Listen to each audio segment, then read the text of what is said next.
కృష్ణావతార కాలంలో ఆయన 9 సంవత్సరాల వయస్సులో గోపబాలులతో ఆడుకుంటున్నాడు. ఆకలి వేసింది. చద్దిమూటలు తెచ్చుకున్నారు.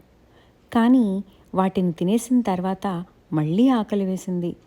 ఆ పక్కనే బాగా పండితులైన బ్రాహ్మణులు యజ్ఞం చేస్తున్నారు. అక్కడ ఉన్న ఆ కుర్రవాళ్ళని పిలిచి, సఖులారా, అక్కడ బ్రాహ్మణులు యజ్ఞం చేస్తున్నారు. వారు చాలా రకాలైన పిండి వంటలు చేస్తున్నారు. అవి బాగా ఘుమఘుమ వాసన వస్తున్నాయి. పాయసము, వడలు అన్నీ చేసుకున్నారు. నాకు ఆకలి వేస్తున్నది. పోయి వారిని అడిగి కొంచెం తీసుకొని రండి అని చెప్పాడు. వారంతా వెళ్ళి ఆ బ్రాహ్మణులను అడిగారు. అయ్యా, మా స్నేహితుడు కృష్ణుడున్నాడు కదా, ఆయనకు ఆకలి వేస్తుంది. మాకు కూడా ఆకలి వేస్తున్నది. చాలా మంచి మంచి వాసనలు వస్తున్నాయి. ఆ పాయసం అవి మాకు కూడా పెట్టండి అని అడిగారు. ఆ బ్రాహ్మణులకు ఆయన అనుగ్రహం చేత వివేకం కలిగింది. ఇదంతా మడి నైవేద్యం అయితే గాని ఎవరికి పెట్టము. పూర్ణాహుతి ఇంకా గంటకవుతుంది. సాయంత్రం 5ంటికి మేము తిన్న తర్వాత మీకు పెడతాము.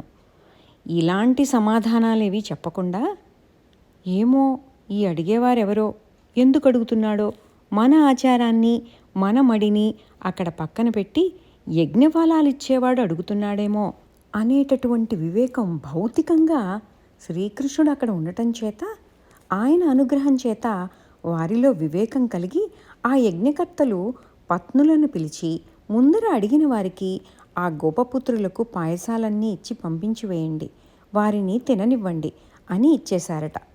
ఉజ్వల నీలమణి అనే గ్రంథంలో ఈ చరిత్ర వివరంగా చక్కగా వ్రాశారు.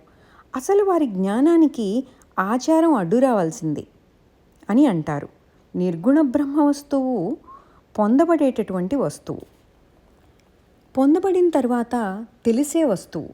కానీ చేయగలిగిందంతా నాలో ఉండేటటువంటి గుణములతో మనోబుద్ధి చిత్త అహంకారాలలో ఏది యోగ్యమని అనుకుంటానో అది చేస్తాను. దీనికి ఈ సృష్టి రహస్య కార్యమందు ఎవరైతే దక్షుడై కర్త అయి ఉన్నాడో అతడే ప్రపంచంలో ఉండే ఈ వారధిని దాటటానికి సహాయకర్తగా ఉండి నా తపస్సును నిర్విఘ్నంగా కొనసాగచేసి నిర్గుణమైనటువంటి జ్ఞానాన్ని నాకు ప్రసాదించమని చెప్పి భగవంతుని సగుణోపాసన చేస్తూ నిర్గుణమైనటువంటి బ్రహ్మవస్తువు యొక్క ప్రాప్తిని ఇవ్వమని అతనిని కోరుకోవాలి. అందువల్లనే కృష్ణుడు చూడటానికి కేవలం సామాన్యుని వలె ఉన్నప్పటికీ అతని అందున్న పరమాత్మ వస్తువు భక్తులను నిర్గుణమైనటువంటి ఆ బ్రహ్మప్రాప్తి కోసం సమర్థవంతులను చేసి అలా ఉద్ధరించడం జరిగింది. కాబట్టి సగుణ స్వరూపుడైన ఈశ్వరుడు నిర్గుణమైన జ్ఞానాన్ని ఇస్తాడు అని చెప్పి దీనిని బట్టి మనం తెలుసుకోవచ్చు. తనకు తానే అతనికి గుణాన్ని ఆరోపించుకున్నాడు. లీలామాత్రం ఉన్నాడే కానీ మన వలె సహజంగా ఇందులో బందీ అయిపోలేడు. వేషధారికి యథార్థమైనటువంటి వ్యక్తికి అంత తేడా ఉన్నది. మన యథార్థమైన అజ్ఞానం అతడు ఆరోపించుకున్న మాయ. కాబట్టి అతని సహాయ సంపత్తిని జ్ఞాన మార్గంలో కూడా మనం లభింపచేసుకోవాలి. అలా అని ప్రార్థన చేసుకోవాలి. గజేంద్రుని చరిత్ర అలాగే ఉంది. గోపికల చరిత్ర అలాగే ఉన్నది. వారు పండితులు కారు.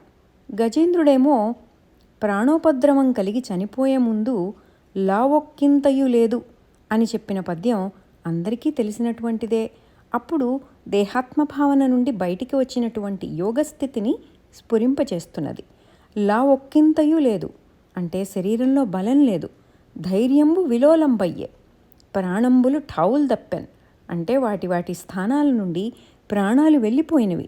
ఇదంతా ఏమిటి? శరీరం నుంచి జీవుడు ఉత్క్రమణం చేసేటప్పుడు వచ్చేటటువంటి దేహస్థితి.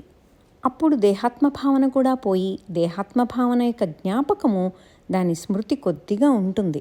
ప్రార్థన చేయటానికి యోగ్యమైనటువంటిది ఎంత అవసరమో అంత జ్ఞానమే ఉన్నది.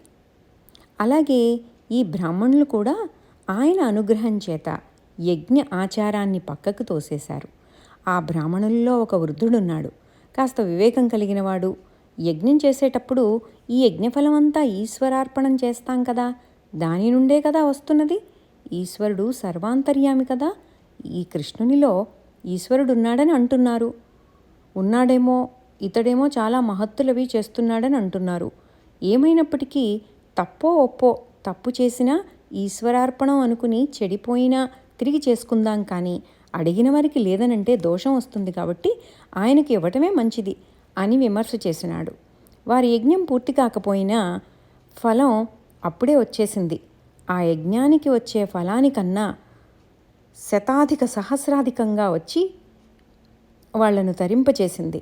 భగవంతుని మనం నమ్ముకుంటే మనకు ఆయన వివేకాన్ని ఇస్తాడని అర్థం.